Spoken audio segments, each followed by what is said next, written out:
Welcome back to the Technology Risk Podcast. It's really good to be back in the studio today. Yeah, it really is. And we've got a pretty heavy situation to look at today. We do. We have a very significant development to cover, one that, frankly, moves the needle on how we view the whole threat landscape, not just in Europe, but globally. It absolutely does. I mean, we are looking at a scenario that takes all those theoretical models of cyber warfare we always talk about. Right, the tabletop exercise. Exactly, the war game scenarios, and it just puts them right into a real-world geopolitical context. It's heavy stuff, but it is exactly the kind of signal that technology risk professionals need to be paying attention to right now. 100%.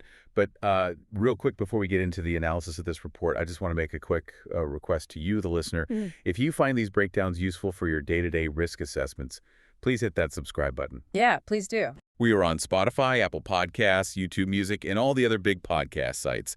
Subscribing just ensures you don't miss these updates when the landscape shifts like this. And it really helps us keep the show going, so thank you for that. Yes, thank you. So let's get into the meat of this. The headline we are looking at is very specific and, honestly, pretty stark. Poland has officially blamed Russia for a series of cyber attacks. Yeah. And it's not just the who that matters here, right? It's the what. The targets that were explicitly named are the energy sector and the manufacturing sector. Yeah, that pairing, energy and manufacturing, that is what jumped out at me immediately when I read this. But I think we need to start with the attribution itself. Okay. Just the phrase, Poland blames Russia. I mean, in our line of work, we are so used to seeing phrases like high confidence, right? Which state-sponsored actors believed to be associated with, we deal in probabilities and percentages. Exactly. It's always hedged. But the word blames is just, it's a diplomatic sledgehammer. It really is. It completely removes the ambiguity. Usually when you have private firms doing attribution, they're looking at TTPs. The tactics, techniques, and procedures. Right. They look at code reuse, compile times, language artifacts in the malware. But when a government comes out and officially, publicly attributes an attack to another sovereign nation like this, they have more than just digital forensics. they have to. That suggests they have distinct proof. You're thinking intelligence sources. I have to assume so. To make that kind of accusation on the world stage, maybe they have intercepted communications. Or maybe human intelligence, human INT, actually identifying the operators at keyboards.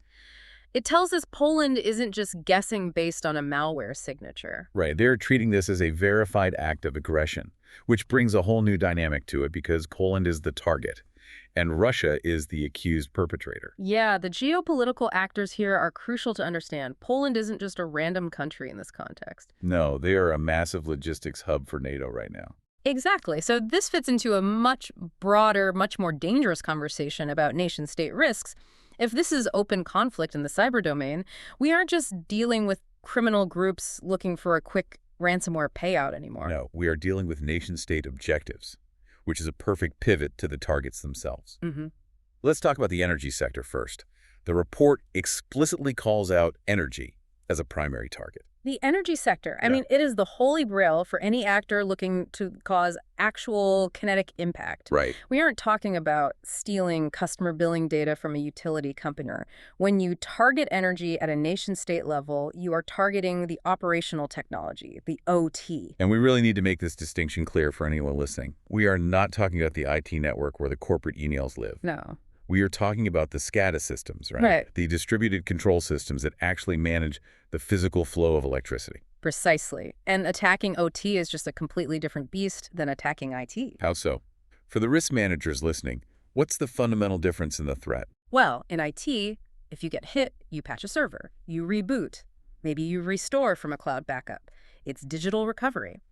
In OT, you are dealing with physics. Physics. Yeah.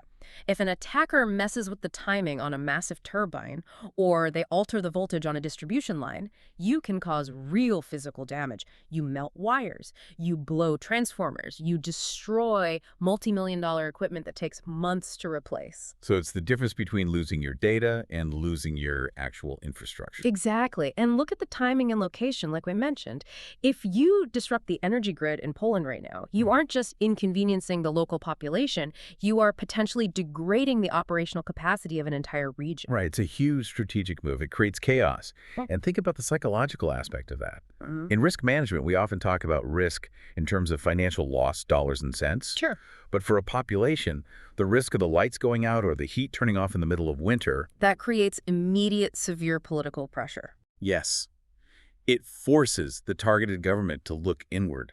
They have to scramble for resources, manage the panic. It completely distracts them from broader geopolitical initiatives. Which is classic hybrid warfare doctrine. You disorient the opponent, you degrade their capabilities without firing a physical shot. Right. But what makes this specific report so unique, and honestly a bit alarming, is that they didn't just stop at energy.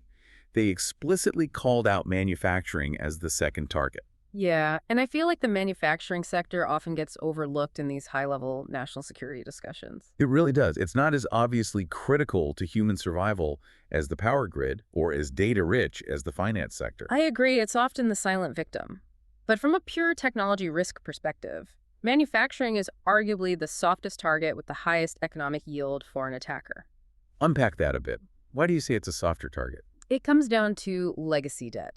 If you walk onto a factory floor today, even a supposedly modern, highly automated one, you're going to see critical machines that were installed 15, maybe 20 years ago. They might be running Windows XP embedded or some highly proprietary operating system that hasn't had a security patch since 2010. And the problem is they can't just be patched. Right. No, absolutely not. I mean, you can't just run an automatic Windows update on a robotic arm that's halfway through a 24-hour continuous production cycle. Exactly. The risk of breaking the process is too high. You have massive high availability requirements in manufacturing. They run on thin margins. They cannot take downtime. So these systems just stay vulnerable. And historically, the defense was just the air gap. Right. The idea that these vulnerable machines were completely physically disconnected from the internet. But we know that's completely gone now. Industry 4.0 killed the air gap. It really did. Everything is connected now. They need it for predictive maintenance, for supply chain visibility, for vendors to do remote diagnostics. So you essentially have a sector heavily burdened with unpatchable legacy vulnerabilities that is now newly connected to the open web. It's a massive, massive attack surface. It is. But let's look at the strategic logic of this specific scenario again. Why would Russia, assuming this official attribution from Poland is accurate, why target Polish manufacturing specifically? It's all about the supply chain. Poland is not an economic island. It is incredibly deeply integrated into the broader European economy. Particularly with Germany, right? Yes, heavily with Germany. Polish manufacturing produces critical parts for the automotive industry, for aerospace, for heavy machinery across Europe. So it's about the ripple effect. It's the bullwhip effect. Imagine you disrupt one factory in Poland that makes a very specific type of sensor or a specific industrial ball bearing. Okay. 3 days later, a massive car assembly line in Munich has to completely shut down because they run on just-in-time inventory. Companies don't have massive warehouses full of spare parts anymore. They rely entirely on that steady, uninterrupted flow. Wow. That is a terrifying leverage point when you think about it. An attacker is essentially holding the broader European economy hostage just by pinching the supply chain at one vulnerable node. Exactly. And that is exactly why the pairing of energy and manufacturing in this report is so critical to understand. They are force multipliers for each other. Let's pull on that thread, the convergence of risks here. Yeah. If I am a technology risk manager listening to this and I see a state actor targeting energy and manufacturing simultaneously, that tells me something very specific about their intent. What does it tell you? It tells me this isn't a smash and grab operation. They aren't in it to steal IP and run. This is a siege strategy. Yes. It's systemic disruption. Think about the mechanics of it. If you hit the energy grid, the factories go offline anyway. Even if those factories have backup generators, they can't run at full production capacity for very long on diesel. Right. But let's flip that scenario. Yeah. Say the defenders manage to keep the power grid online, but the attackers have already bricked the manufacturing controllers. Now you have a perfectly working power grid, but zero economic output. You lose either way. Or the worst case scenario, Yeah. which this attribution seems to imply they are attempting, you hit both simultaneously. Yeah, that's the nightmare scenario.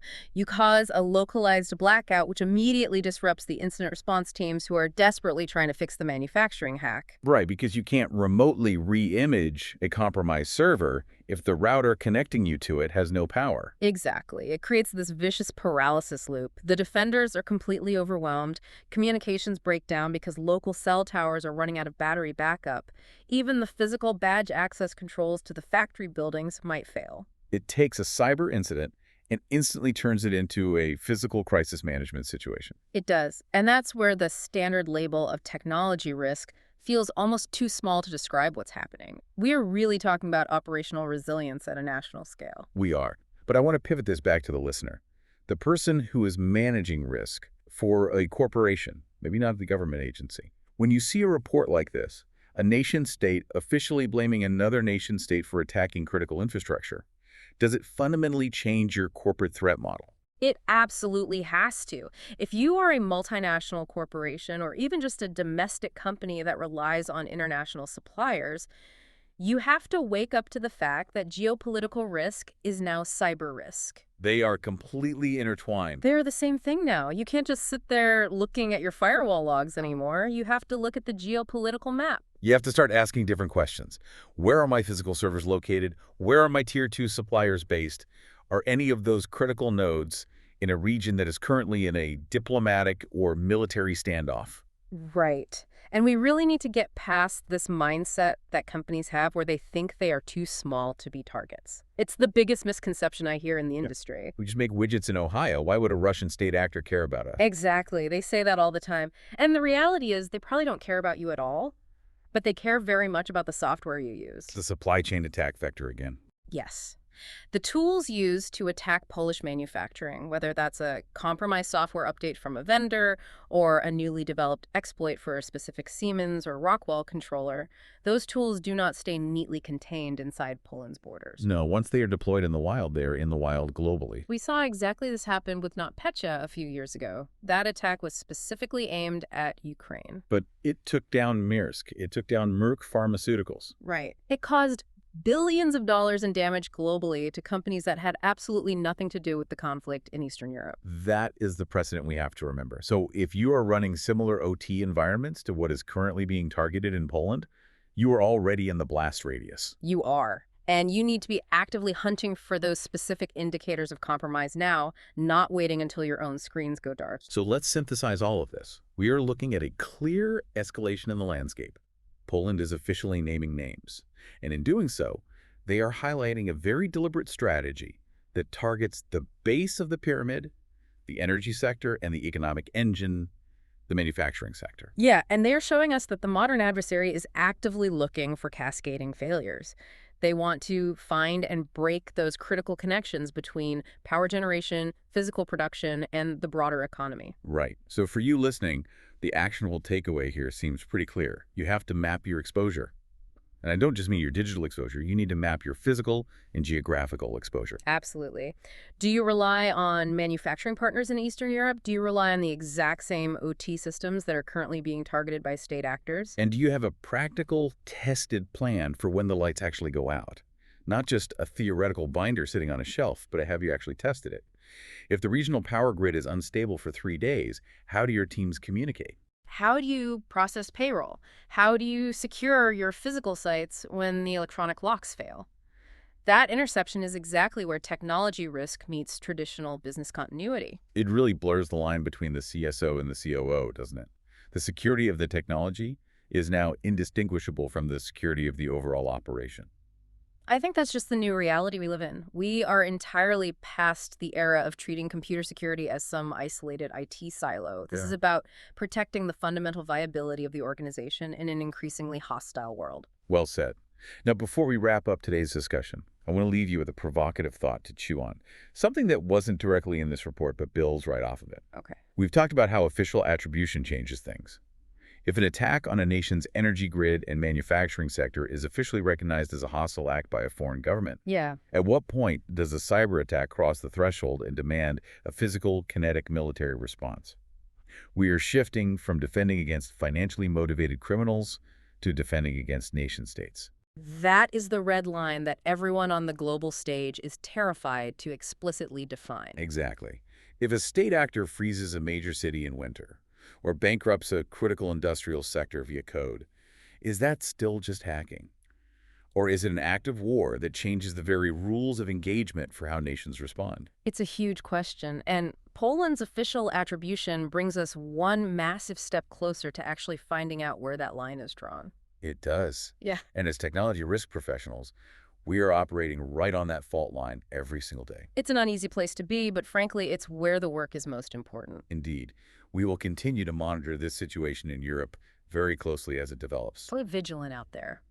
That is it for our analysis today. Thank you for listening to the Technology Risk Podcast. Thank you. And one final reminder, if you haven't already, please subscribe on Spotify, Apple Podcasts, YouTube Music, or wherever you get your podcasts. It helps us grow the show, and it ensures you stay informed. Until next time, stay safe. And stay resilient.